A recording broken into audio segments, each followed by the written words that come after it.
You know, some people shouldn't work with children. Not if they don't like children. Alright? I'm so sick of seeing people take on teaching jobs because they want the summers off.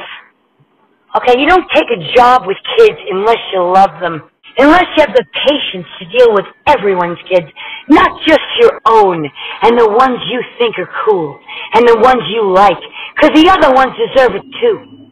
They deserve it too. The love and the attention and the concern. But that doesn't always happen, as we all know. People who advocate for children might get those jobs because they like the benefits.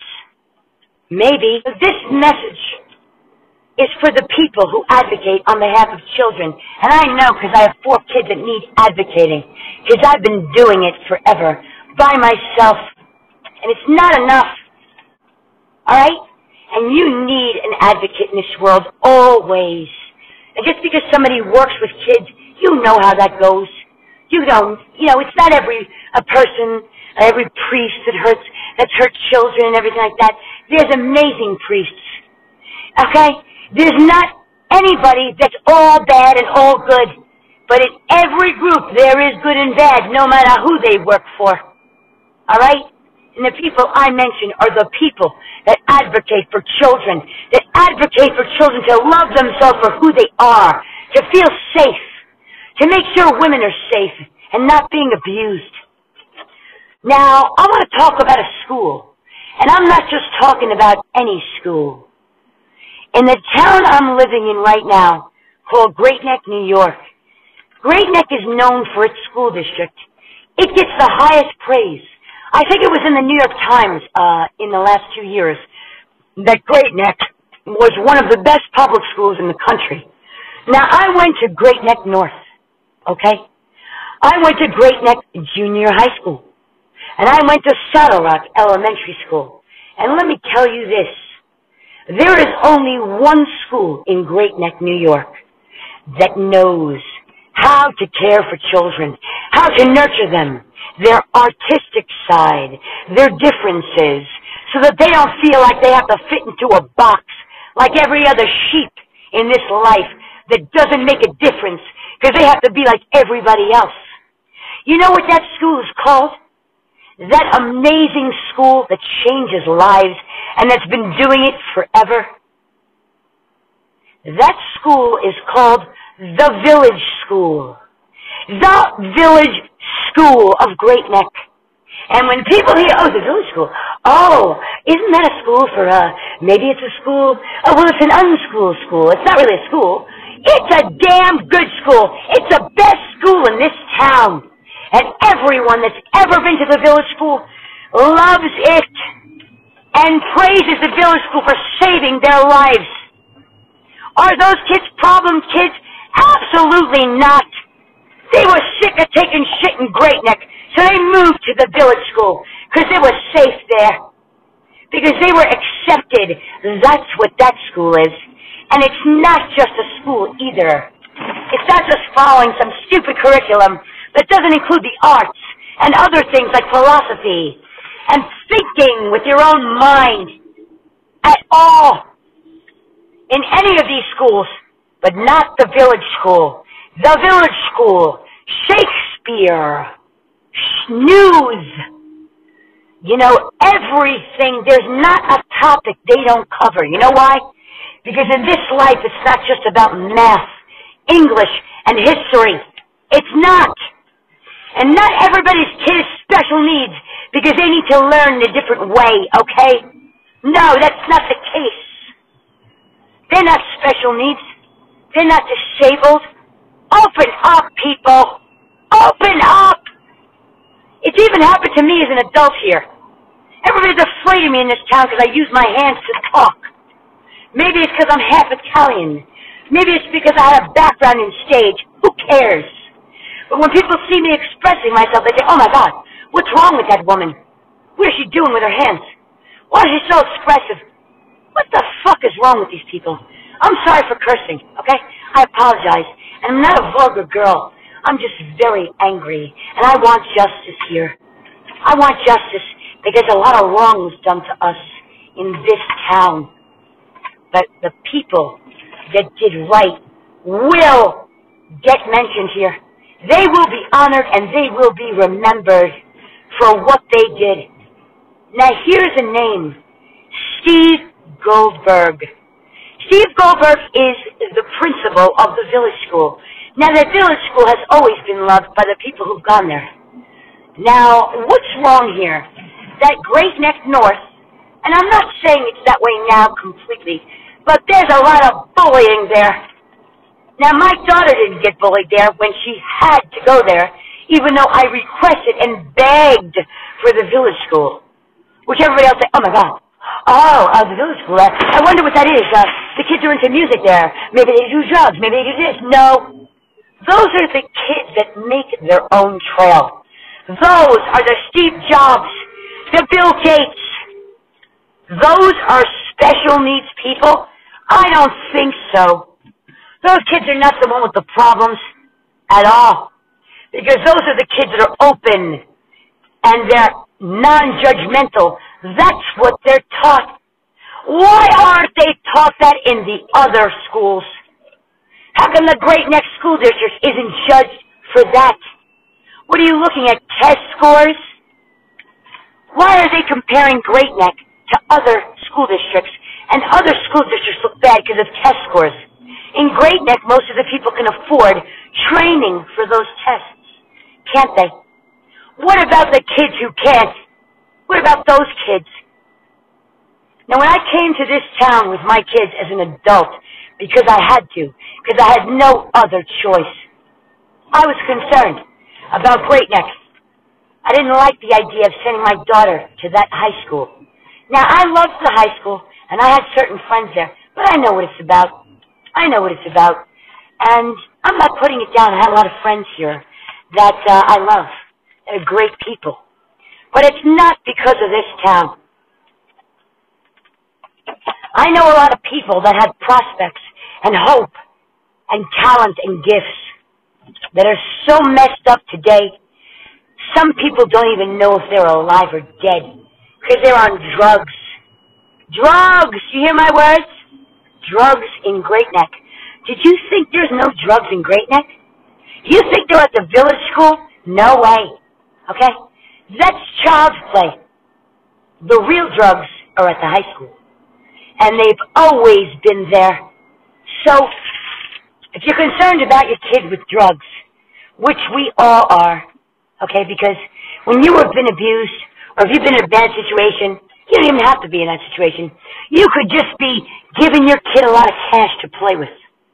Now that kid is going to get in that sports car when he turns 18, like a lot of the kids I knew here, and God forbid a million times, wrap themselves around a pole to prove themselves to some kid in the car because they're driving fast.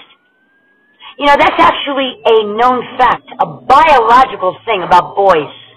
It's not just the fact that, you know, insurance companies charge more for car insurance for teenage boys because of the risk. You know why there's risk there? It's not just because the kid is a douchebag or because they're learning to prove they're a man, all that crap. It's biological, actually. I did research on it once, and it said when a boy is doing that, it's almost like a mating ritual. He's trying to attract the opposite sex. He thinks that's cool, to drive fast and rev his engine. You know what I tell my kids? Don't ever get in anybody else's car, ever. Ever. Don't do it. I don't care if it's your best friend. I don't care if it's a girl or a boy. You don't get in their car, because you don't put your life in someone else's hands like that. Not a teenager. No, not some kid that's, you know, gaining independence and autonomy from his parents, which is normal, but uses speeding as a way of feeling that. That's not good.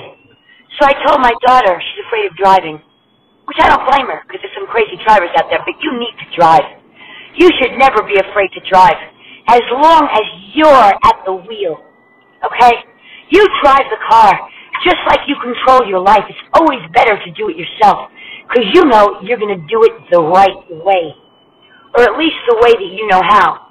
Now, if you want to screw up and you want to take shortcuts, that's your choice.